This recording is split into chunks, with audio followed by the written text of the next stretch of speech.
وقتی نیستی زندگی فرقی با زندون نداره، قهر تو تلخی زندونو به یادم میاره. من نیازم تو رو هر روز دیدنه، از لبت دوست دارم شنیدنه.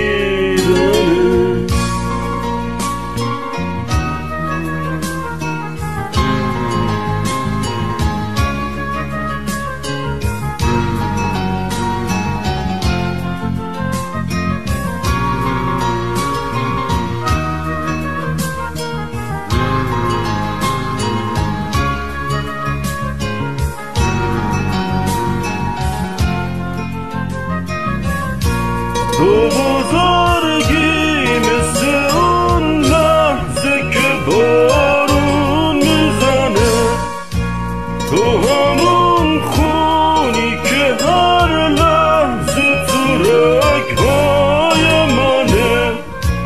تو مثل خواب گل سرخی لطیفی، مثل خواب من همونم که اگه بی تو باشه جون میکنه. من نیازم تو رو هر روز دیدنه، از لبت دوست دارم شنیدنه.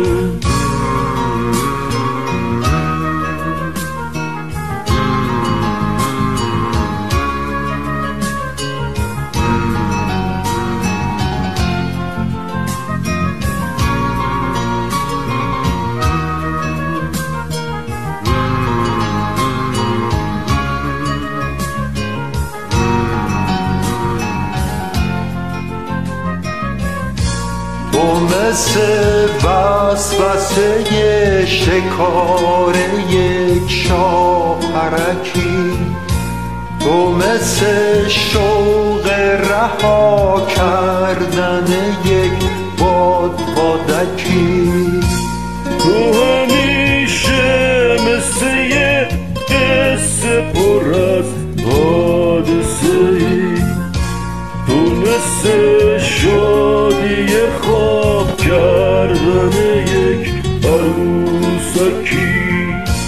من نیازم تو رو هر روز دیدنه، از لب دوست دارم شنیدنه.